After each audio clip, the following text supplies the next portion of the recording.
Bonjour, ici Régent Blais, bienvenue à votre vidéo journal.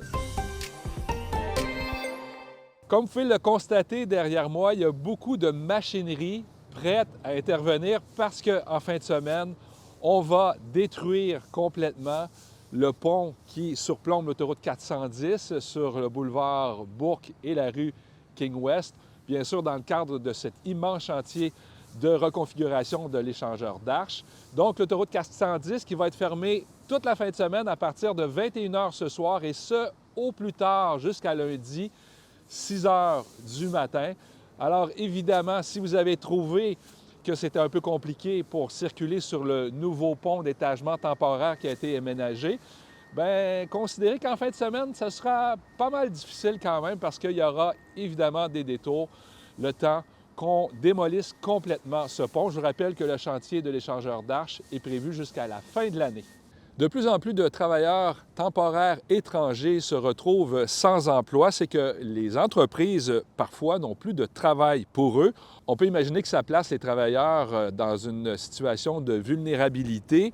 D'ailleurs, il y a des organismes qui leur viennent en aide qui sont débordés actuellement. Ils demandent des actions rapides du gouvernement pour permettre l'accès à des permis de travail ouverts. Ça permettrait à ces travailleurs, donc, de pouvoir se trouver un emploi dans une autre entreprise. Quand je dis que c'est un fléau, c'est que tous les organismes qu'on a rencontrés sont débordés par cette situation-là. Je trouve que c'est un peu un manque de respect envers ces travailleurs qu'on juge essentiels, qui ont un contrat, mais qui ne peuvent pas arriver à faire respecter. Puis je comprends que la situation économique, il y a des entreprises que ça ne va pas bien, mais s'ils sont déjà sur le territoire, est-ce qu'on ne peut pas les replacer quelque part d'une façon simplifiée, surtout s'ils ont une lettre de cessation d'emploi? En terminant, à Sherbrooke, hier, il y a 150 personnes qui ont pris part à un forum sur la diversité culturelle. Plusieurs des participants, en fait 60 étaient des jeunes du secondaire, du cégep et de l'université. Voici quelques-uns des participants. D'apprendre aux personnes qui sont autour de moi de s'accepter. Un, de s'accepter eux-mêmes. Deux, d'accepter leur prochaine comme eux, en fait. Peser le vrai du faux, c'est toujours compliqué sur les réseaux sociaux.